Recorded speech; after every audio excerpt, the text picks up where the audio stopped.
Hello everyone, JD Goff here, author of The Rune That Binds and The Undying Night, as well as The Whisper of God, which is now available. So check it out if you're interested in dark fantasy, and if you're not, please tell someone about it who is. The link will be in the description below. Today I'm going to actually talk about artificial intelligence, and I know I've done this before and given you my thoughts on how artificial intelligence may revitalize the traditional publishing industry by providing a venue that will allow vetting of authentic and realistically written works versus artificially generated ones. But today, I want to talk about when you should use AI and when you shouldn't, and why.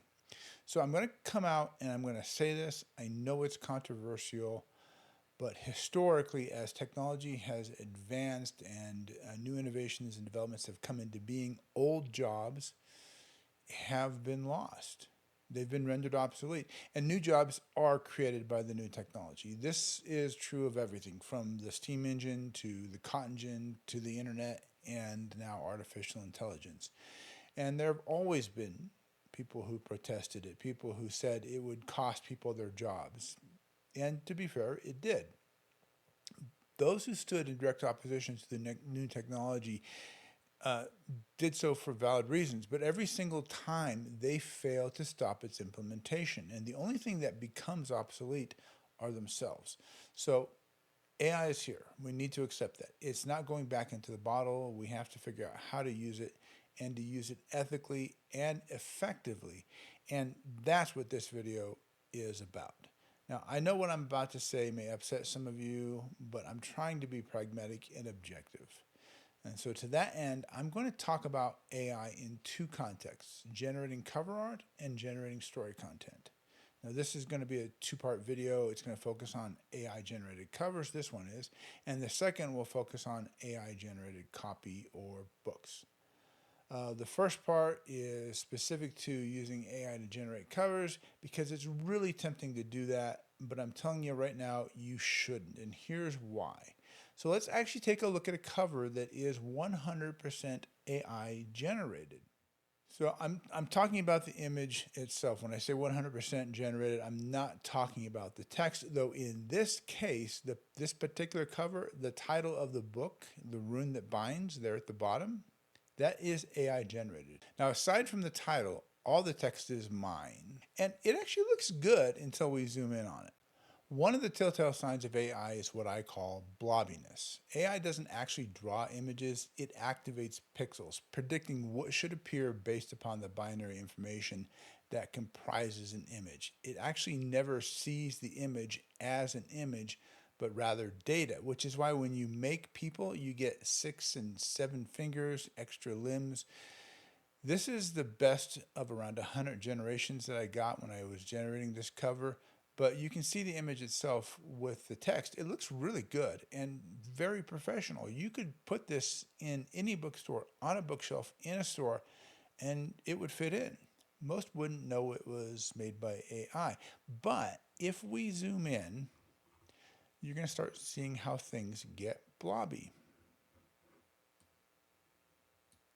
So here on the scroll work on the sword, on his lips, you see it blobby right there.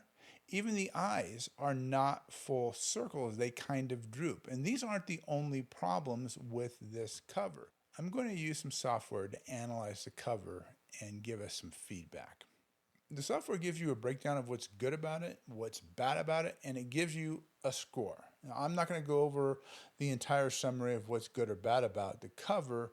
It goes into a lot of detail, such as the color tones, the character, all of that. But it does give you a numerical score. And for the sake of time, that's what I'm going to focus on. And this cover got a 50 out of 100. That's not very good. That's an F. The overview says the cover is uninteresting, that it won't stand out, and it's right. It looks good, it looks professional, but it's not eye-catching, not next to every other book that has a similar cover. And the reason why AI does this is because of how it works. So a learning model gathers thousands of, or maybe even tens of thousands, perhaps even millions of pieces of data or information for its library, in this case, images. And it doesn't create something inspirationally from them, it averages them out. And so you get what the average cover is going to look like. So if you're using AI to write a book, you're going to get what the average book sounds like, which means bland. And that's the main criticism of this cover. It's bland. It doesn't stand out. So that's why we got 50 out of 100. So let's go to another cover. I developed this cover in my video over on Krita, and it's not what I would call a finished cover. I would do a lot more to get it there, but the purpose of the video was to show you how to use the tools in the software to create a cover. So while it's close, I would probably do more before I'd put this on a cover of a book. But I'll be honest with you, just so you know, I got the image from Pixabay, but it is AI. I'm talking about the background image of the person standing on like the asteroid. The difference here is that the person who generated it is also a graphic artist, and they took the AI they generated and then tweaked it. So they used AI to get the heavy lifting done in the beginning, so that the sketch, everything, the coloring, all the layout and design. The AI did all of that for them, and they had a foundation to build on. Then they used their skills as a graphic artist to fine-tune it. Now, in my video, we did a little bit more fine-tuning, such as removing the artifact that was part of the astronaut's hand, but this is really pretty much a piece of AI enhanced by a graphic artist skill. And that means we have a hybrid cover here, AI that has been improved upon by the trained and professional skills of a graphic artist. And if you watch the video, you know that we created the rest of the cover, the title, my name, the blurb, pretty much all the text in Krita. Everything else is created by a human hand. And the score on this one is actually significantly higher than the wholly AI-generated cover. Let's just jump down here and take a look at it. And we got 75 out of 100, which is 25 points above the 100% AI generated cover. And that's because this isn't generic. It does have some problems still, but 25 points higher than the wholly AI generated cover. Again, because the AI has no originality and because there's no human skill being put into it, no tweaking of it. The Soul Survivor cover was AI, but then enhanced by a graphic artist. So it just can, again, only create the average of the entirety of all the images in the AI's library. Let's look at another, and I'm going to show you the cover of one that I did for my book, the second book in my series, The Undying Night. Now this is also a hybrid of AI and my personal tweaking of it. The difference is the background image is 100% AI. Let me pull it up here. But the title is made by me, but inspired by AI. Let's look at the image that inspired it. You can see how it gave me the idea to incorporate the knife into the title, but they're not the same. The lettering's the same. Not the same, it's a little bit different. So I like the look of it, and I recreated something similar to it. Now let's take a look at the score for this one. Now remember, it's a hybrid. The cover image is completely generated by AI, no tweaking on my part. Everything else, the title, the blurb is mine, including the title, which was inspired by AI, but created by me. So here's our score, 65 out of 100. The problem is, I mean, it's a little bit better, but it's still not good. And the problem is it's always going to be because of the AI image, because it will always be a predictive average of what the AI's data set contains. If I leave the AI image untouched, I always get a lower score. So now I'm going to look at a cover created entirely in Corbella's Paint Shop Pro, which is the equivalent of Adobe's Photoshop. Let's take a look at that one. There's no AI here whatsoever. Everything is, from the font to the title design to the iconography, is mine. Actually, I bought the iconography from a graphic artist. It was just black and white Celtic animals. So I added the gold highlights on the edges and I added the coloring to it.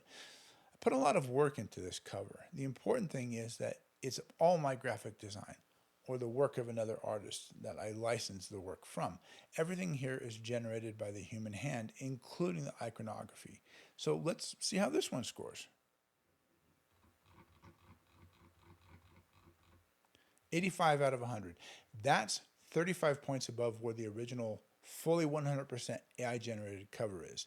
This cover is more noticeable, it's unique, it stands out. There are some problems with it still that if I fix, I could probably even get higher.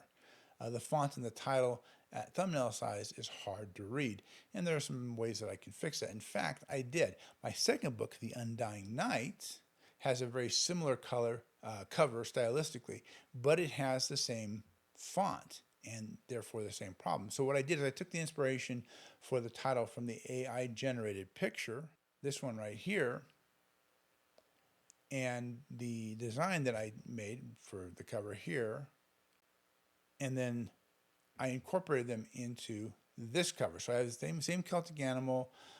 It was black and white, and I did modify it by adding color and some gold highlights, and we get this. So let's actually see what this one scored. Now, because I made the title, which was inspired by AI, it's easier to read, and because I also made the name stand out, it's easier to read. You can see that right there. The score I get for this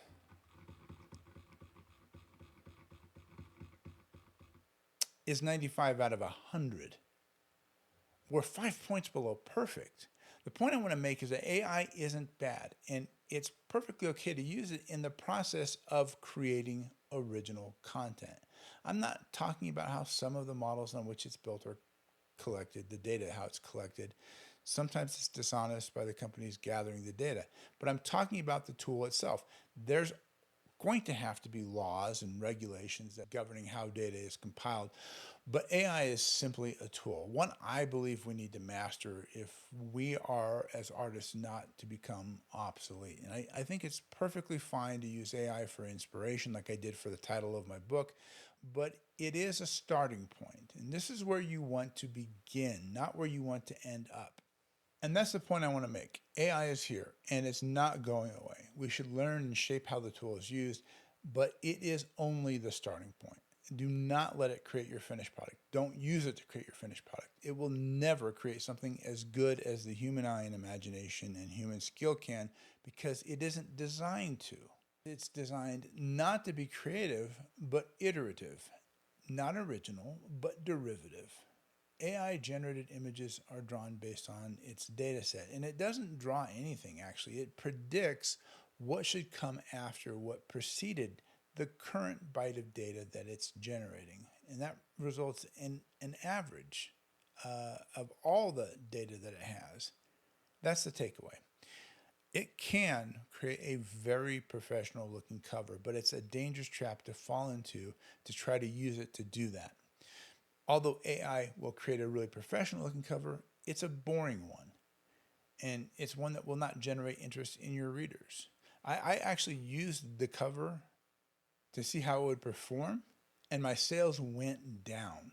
It looks good, but it doesn't sell books. So in the end, AI is a tool that we can use to speed up the process, to make our workflow more efficient, to unstop that brain block when you have writer's block.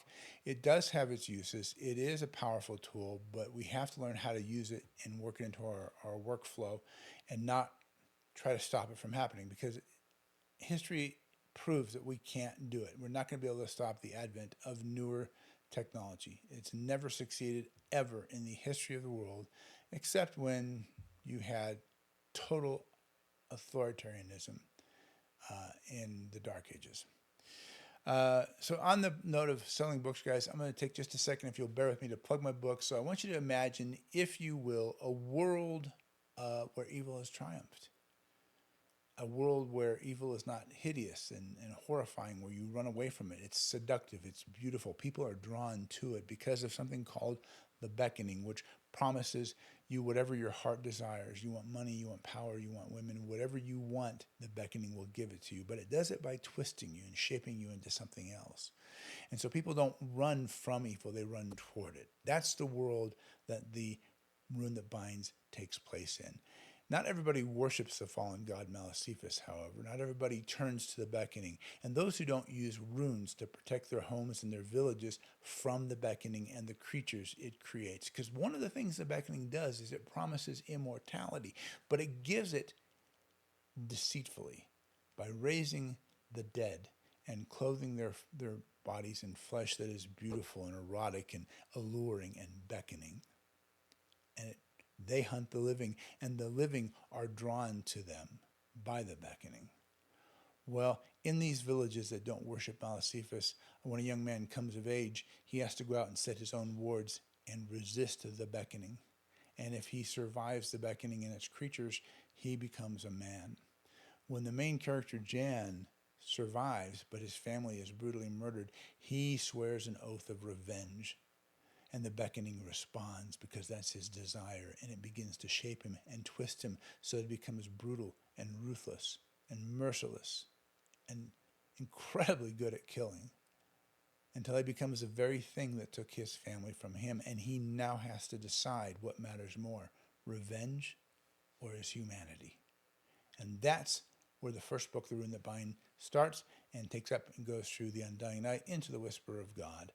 And if you're into dark fantasy, check it out. I've got the links down below. If you're not, please tell somebody about it. This is how I kind of justify the time it takes to make these videos. That's all I have to say, guys. I really appreciate your time. I hope this video was useful. I hope you found it interesting or at least thought-provoking. And if it wasn't useful, let me know down in the comments below. If you found it interesting, let me know also. And if you have anything you'd like me to do, anything you'd like me to cover, let me know down in the comments below. And as always, like and subscribe and hit the notification bell if you want to be notified when I drop new videos. I'm trying to make them more frequently, but I have a very busy schedule. Thank you very much and have a great day.